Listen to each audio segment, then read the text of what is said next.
Depositata la perizia effettuata sul cadavere di Denis Bergamini che conferma la morte avvenuta per soffocamento, la sorella dello sfortunato calciatore scrive su Facebook: finalmente si conosce la verità. Riunione in prefettura a Cosenza con Regione Sorical e sindaci dei comuni dell'area urbana della città dei Bruzzi, chiesto un incontro urgente con il presidente Oliverio. Investe un migrante a Camigliatello nel Cosentino, arrestato un 21enne del luogo, guidava sotto l'effetto di alcol e droga. Dopo l'infruttuosa missione romana dei sindaci della Locride per chiedere il potenziamento dei servizi sanitari nella zona, il sindaco di Locri pensa alle dimissioni. Impianti guasti a Tropea e Nicotera, dializzati costretti a rivolgersi allo iazzolino di Vibo. L'aeroporto di Crotone dal 28 novembre sarà operativo, si tornerà a volare, l'annuncio del commissario della Sacal De Felice. Sono saliti sul tetto della struttura minacciando di lanciarsi nel vuoto i lavoratori della clinica San Francesco di Rizziconi, da 8 mesi senza stipendio. Inaugurata la nuova sede del Comando dei Carabinieri di Calabria, a Catanzaro l'operazione consente un risparmio di 380.000 euro annui. Le associazioni di volontariato che operano nella città di Cosenza avranno una dimora comune, aperta la cittadella dell'associazionismo che accoglierà 139 organizzazioni solidali. Ben ritrovati dalla redazione del TG10, il caso Bergamini in apertura, depositata la perizia effettuata sul cadavere del centrocampista rossoblù morto in circostanze misteriose 28 anni fa. La sorella Donata in un post su Facebook scrive: mio fratello è morto soffocato, senza se e senza ma, finalmente si conosce la verità. Vediamo. È stata depositata la perizia medico-legale disposta dalla giudice per le indagini preliminari del Tribunale di Castrovillari sul cadavere di Denis Bergamini. L'esito sarebbe quello anticipato nei giorni scorsi: il calciatore sarebbe morto per soffocamento. La perizia ha escluso che il centrocampista rossoblù si sia tolto la vita. La morte di Denis, avvenuta il 19 novembre del 1989, resta ancora una vicenda tutta da chiarire. La salma del calciatore è stata riesumata lo scorso luglio dopo la riapertura dell'inchiesta da parte del procuratore della Repubblica di Castrovillari Eugenio Facciolla. In un post su Facebook la sorella Donata nel pomeriggio ha scritto: sono a conoscenza che oggi è stato effettuato il deposito, ma io ero presente alle operazioni peritali. La mia famiglia ha lottato per una verità negata per 28 anni. Consentitemi almeno questo: mio fratello è morto soffocato, senza se e senza ma. Lo sapevo già attraverso i miei consulenti. Finalmente si riconosce la verità. Cambiamo argomento: la crisi idrica a dispetto della pioggia che sta scendendo sul territorio della provincia di Cosenza. Il più colpito dalla carenza, il commissario Sorical incarnato, parla del tavolo che si è tenuto in prefettura questa mattina e risponde al sindaco di Rende che ha intimato l'aumento della portata d'acqua per il suo comune. Per la Sorical non c'è solo la dispersione idrica a minacciare il buon funzionamento del sistema calabrese. Ci spiega tutto Gianluca Pasqua. Piove sul bagnato, ma non basta, o almeno non è sufficiente a far tornare l'acqua nelle case dei cittadini che stanno soffrendo la sete. La Sorical ribadisce un concetto ormai chiaro: la crisi durerà ancora per settimane. In queste ore stiamo lavorando moltissimo con la prefettura di Cosenza, con la regione, affinché venga fuori un dato: che questo sistema così come non può funzionare. Stamattina abbiamo fatto un incontro col prefetto di Cosenza, mettendo appunto la Batemarca al centro della questione, perché la Batemarca è la parte più delicata della Calabria. I cittadini soffrono e si rivolgono ai comuni, che chiamano in causa la Sorical. Da Rende, qualche giorno fa, il sindaco ha intimato alla società regionale di aumentare la portata. Il commissario risponde così: anche su Rende, come per gli altri comuni, abbiamo una condizione delle utenze che sono secondo me falsate, perché gli utenti e gli abitanti in qualche modo a volte non sono individuabili, perché sono allacci abusivi. che non ci consente di avere un quadro chiaro, cioè non abbiamo un quadro dettagliato di quanta acqua ha bisogno in realtà. Non ci possono essere zone che non abbiamo acqua una settimana e altre invece ce l'ha tutti i giorni. Questa è una disfunzione che riguarda la rete, non solo Rente, ma tutta la Calabria è così. Abbiamo bisogno di andare a capire se le reti che abbiamo a disposizione non solo sono reti che hanno problemi di perdite, ma anche reti che non sono funzionanti dal punto di vista ingegneristico, quindi le pressioni, le zonizzazioni. La Regione ha stanziato dei fondi per intervenire sulla dispersione, ma c'è un altro problema che impedisce il funzionamento del sistema. Noi dobbiamo fare i conti con una cosa, che l'acqua è un bene pubblico che costa come servizio. Attraverso il costo del servizio noi dobbiamo fare gli investimenti, quindi non ci sarà più in futuro un pubblico che metterà soldi e dire basta. Dobbiamo fare in modo che ci siano le entrate dei cittadini affinché ci possano essere progetti di investimenti. Senza di queste non andiamo da nessuna parte. Ci spostiamo all'Ocri perché il sindaco pensa alle dimissioni dopo l'infruttuosa missione romana dei primi cittadini del territorio che avevano chiesto il potenziamento dei servizi sanitari. Vediamo. Il sindaco di Locri ieri ha pensato di dimettersi, ritornando da Roma dopo il sit-in davanti a Palazzo Chigi per reclamare anche per la sua città una sanità efficiente. Ad un certo punto si è fatto prendere dallo scoramento. Dialogando con altri suoi colleghi ha manifestato totale delusione per l'iniziativa nella capitale e seppur a denti stretti l'ha definita un mezzo flop. Da Roma solamente ombre e nessuna luce, poche speranze e un viaggio, io avevo definito il viaggio della speranza, un viaggio assolutamente non positivo, mancanza di rispetto nei confronti delle istituzioni e soprattutto nei confronti dei 32 sindaci che ieri hanno preso il treno per andare a Roma cercando di portare all'attenzione del Premier Gentiloni, delle forze politiche, una problematica seria, è quella dell'ospedale di Locri. Sono ormai quasi 4 anni che denunciamo le disfunzioni che ci sono all'interno del nostro comune locrese. Sembra che ci sia una sorta di disinteresse nei confronti di questo territorio e oggi parliamo di ospedale ma potremmo parlare di tutto il resto. Penso che i sindaci più di quello che hanno fatto non si poteva fare e anche l'incontro quasi casuale da 4 amici al bar con i parlamentari, alcuni di centrodestra, alcuni di centrosinistra. Un pensiero questo quotidiano è quello di pensare di mollare perché non si può amministrare in solitudine. Ci spostiamo a Tropea e Nicotera perché gli impianti sono guasti, dializzati, costretti a rivolgersi allo Iazzolino di Vibo. Vediamo.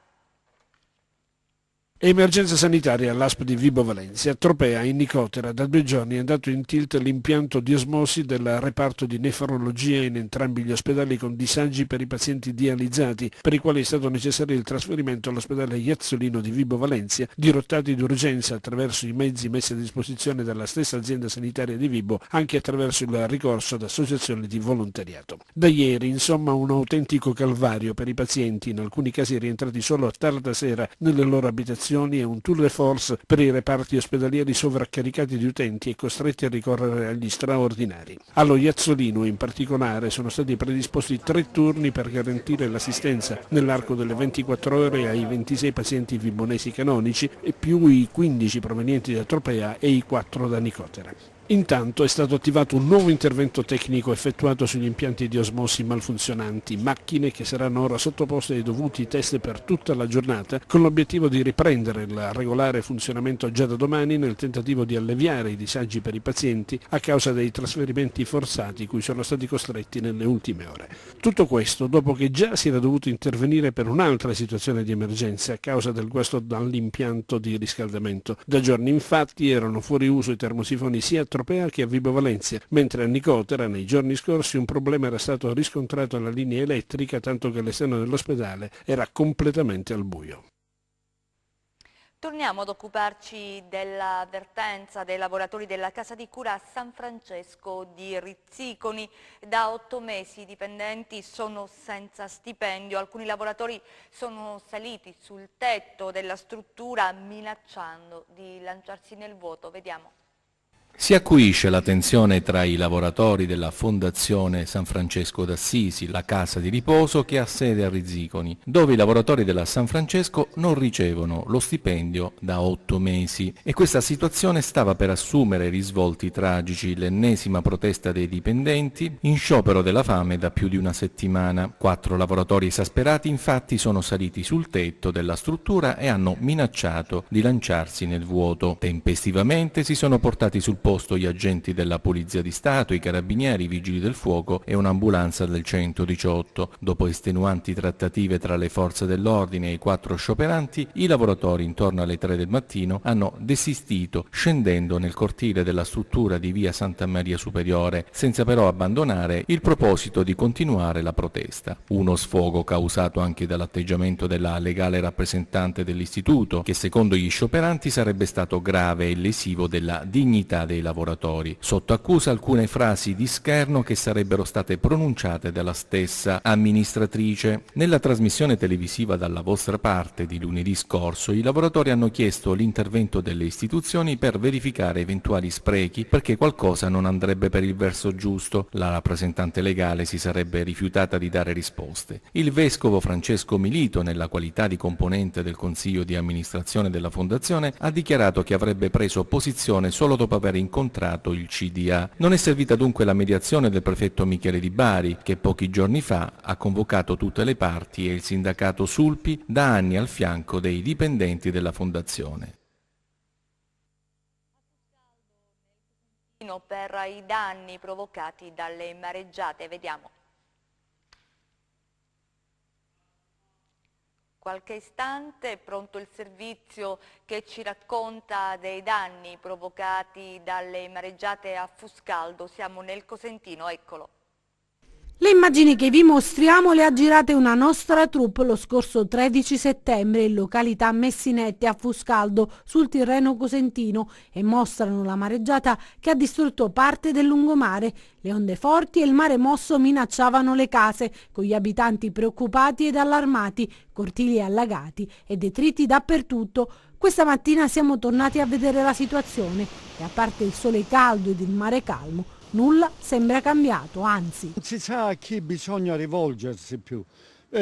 Questo è peccato. Non è giusto che i nostri soldi vengano buttati a mare se non prima si fanno un braccio di 50-60 metri proprio in questa zona qui.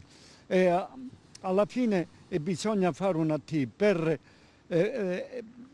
infrangere le onde e poter ricostruire la spiaggia, perché avevamo 155 metri di spiaggia, oggi non c'è nemmeno mezzo metro di spiaggia e come si può vedere hanno buttato per mezzo metro, un metro, massi, questi massi vanno messi almeno per 20-30 metri per poter veramente salvaguardare le case. Non passerà quest'inverno che se non pigliano provvedimenti finiranno che vengono inghiottiti dal mare persino le abitazioni. Questa è la parete del lungomare completamente erosa dall'acqua e a rischio nuovi crolli. Servono barriere di protezione, le cosiddette T, che potrebbero in qualche modo limitare i danni provocati dalle mareggiate. Gli allagamenti continuano a creare disagi agli abitanti della zona, che sono costretti a impiegare risorse economiche e non solo per contenere i danni causati dalla forza del mare. È una vergogna. Abbiamo dovuto sollevare che qua c'è la cabina elettrica e per evitare che possa succedere guai più pericolosi abbiamo fatto sollevare questo gradino, se no l'acqua andava dentro. Denunce cadute nel vuoto. I proprietari delle case di questa zona di Fuscaldo hanno chiesto l'intervento non solo delle amministrazioni locali ma anche provinciali e regionali. Nulla però è stato fatto e visto che l'inverno sta per arrivare, la preoccupazione aumenta e il rischio è che la prossima estate le case siano risucchiate completamente dall'erosione costiera. Le altre notizie di cronaca nelle nostre brevi.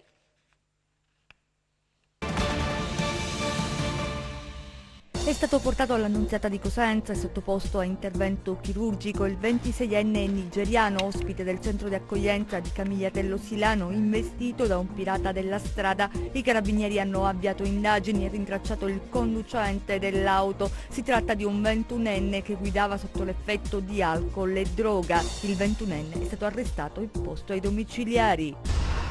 Beni per un valore di oltre 6 milioni di euro sono stati sequestrati dai finanzieri del nucleo di polizia tributaria di Catanzaro. A Silvestro Luigi Esposito Criolesi di Lamezia Terme, l'uomo coinvolto nell'operazione Miseria e Nobiltà che ha disarticolato un'organizzazione dedita al traffico di stupefacenti. I sigilli apposti a complessi aziendali e fabbricati. Trovato con armi e droga, arrestato dai carabinieri a Cosenza un 27enne ucraino. I militari hanno trovato nascoste in una valigia 780 grammi di marijuana e 160 grammi di cocaina pura. Lo stupefacente sul mercato avrebbe fruttato 25.000 euro. Lascio sicuramente una Calabria migliore, evidente il cambiamento nei cittadini, lo ha detto il procuratore della Repubblica di Reggio Calabria Federico Cafiero De Rao, nominato procuratore nazionale antimafia. Parlando con i giornalisti a Catanzaro, i calabresi, ha aggiunto, iniziano ad avere fiducia perché vedono lo Stato forte nella lotta all''ndrangheta. Una buona notizia per Crotone: l'aeroporto dal 28 novembre sarà operativo, si tornerà a volare, lo ha annunciato il commissario della SACAL De Felice. Vediamo. La notizia è di quelle positive. Dopo mesi di stallo, dal 28 novembre prossimo dall'aeroporto Sant'Anna di Crotone si tornerà a volare. La riapertura è prevista per oltre 16 ore giornaliere, lo ha annunciato Arturo De Felice, presidente ed amministratore delegato della SACAL SPA, la società unica di gestione degli scali aeroportuali calabresi, intervenendo nei lavori della Commissione Speciale di Vigilanza di Palazzo Campanella. Si tratta di un risultato positivo, ha detto De Felice, dovuto al fatto che entro il 27 saranno disponibili tutte le autorizzazioni e le abilitazioni relative ai controlli dei voli che presto saranno operativi. L'audizione De Felice, voluta dal presidente della commissione Ennio Morrone, ha avuto al centro lo stato delle attività e dei programmi della società partecipata della Regione Calabria. De Felice ha illustrato il lavoro svolto in questi mesi, parlando fra l'altro del nuovo piano industriale, matrice della nuova governance della società di gestione di politiche dirette ad un contenimento della spesa e di recupero di costi sullo scalo reggino, che ha incrementato il numero di passeggeri del 17% nel solo mese di ottobre. Lo stato dell'arte degli tre aeroporti, di quella che è la progettualità dei prossimi mesi, della riapertura dello scalo di Crotone, del potenziamento di Lamezia e del consolidamento di Reggio, che sta dando buoni frutti, buoni risultati, con un netto incremento di passeggeri mese dopo mese. Inaugurata a Catanzaro la nuova sede del Comando Provinciale dei Carabinieri per l'Arma, un risparmio di 380.000 euro l'anno. Il comandante generale Tullio Del Sette ha annunciato inoltre 13 nuove stazioni dei Carabinieri in Aspromonte. Vediamo. Ecco la nuova sede del Comando Provinciale dei Carabinieri di Catanzaro. Il taglio del nastro questa mattina alla presenza delle massime autorità civili, militari e religiose della Calabria. Una cerimonia solenne presieduta dal comandante generale dell'Arma Tullio Del Sette. Si tratta di una razionalizzazione che consente di impiegare i carabinieri in una sede più adeguata alle esigenze attuali, anche di mobilità di mezzi e di apparati, che ci consente anche un notevole risparmio sul piano economico, 380.000 euro l'anno. Nel corso della cerimonia sono stati anche presentati gli altri progetti infrastrutturali per l'Arma dei Carabinieri in Calabria. 13 stazioni aspromontane, stazioni che o erano già ripiegate in altre perché non c'erano più edifici e da qualche tempo e anche da qualche anno, ovvero saremmo stati costretti a lasciare altre in breve volgere di tempo. Ci siamo resi conto di questo, abbiamo proposto al Ministro delle Infrastrutture e dei Trasporti un programma di interventi che è stato assolutamente subito sposato e finanziato. Si inizierà nelle prossime settimane con seminar. 5 stazioni saranno realizzate entro il 2018, mentre le rimanenti nei 2 anni successivi. Altro programma è quello relativo alla razionalizzazione derivante dal decreto che ha previsto l'accorpamento del Corpo Forestale dello Stato all'Arma dei Carabinieri. Uno degli obiettivi della riforma era quello del risparmio per locazioni e per canoni energetici per la conduzione di una serie di edifici. Qui in Calabria saranno 20 le strutture interessate. A Cosenza, dove è stata inaugurata in Via degli Stadi, la cittadella del volontariato ospiterà 139 associazioni. Vediamo. A Cosenza, in Via degli Stadi, dove un tempo c'era la scuola Don Milani, è stata inaugurata la cittadella del volontariato, un luogo di aggregazione che diventerà la casa delle 139 associazioni di volontariato presenti sul territorio e favorirà la realizzazione del progetto di città solidale fortemente voluto dall'amministrazione comunale. Questo è uno strumento che su un territorio come il nostro, in una città come quella di Cosenza, può dare dei risultati straordinari. Noi inseguiamo questa idea della città più bella, della città che è anche più buona, più solidale. Non c'è bellezza senza solidarietà e senza bontà. 139 associazioni sono tante. Per consentire a tutti di utilizzare in modo condiviso gli spazi della cittadella del volontariato, nei prossimi giorni sarà approvato un regolamento. E da qui a breve sarà pubblicato un avviso pubblico, una manifestazione di interesse, alla quale potranno partecipare tutte le associazioni no profit della città, nella quale manifestino l'intenzione di aprire degli sportelli, dei punti di incontro, dei punti di riunione. Diventerà, diciamo, un luogo molto affollato e pieno di tanta gente che vorrà fare volontariato e imparare tante cose. Non esiste ormai nessuna amministrazione che sia in grado di fornire risposte degne del loro nome ai bisogni che avanza la società. Lo si può fare solo e esclusivamente attraverso la collaborazione con il mondo no profit. Un ruolo importante nella realizzazione della cittadella del volontariato lo ha avuto la consigliera comunale delegata per il terzo settore Alessandra De Rosa, che in questi anni è stata a fianco delle associazioni per realizzare quello che oggi non è più soltanto un sogno. Il duplice obiettivo della nascita della cittadella del volontariato è proprio quello, da un lato, di dare una casa ed un'anima attraverso tutto il lavoro che svolgono giornalmente le associazioni di volontariato sul territorio, e l'altro obiettivo è quello della formazione. Insieme al CSV questa sarà la sede dell'Università del Volontariato e della Biblioteca del Sociale. È una iniziativa che va ad arricchire tutto quello che di bello e di buono si sta facendo in questa città. Quindi il CSV continuerà nella sua opera, soprattutto in questo luogo di formazione e di messa a disposizione di nuovi spazi alle associazioni di volontariato. Chiudiamo con le previsioni del tempo.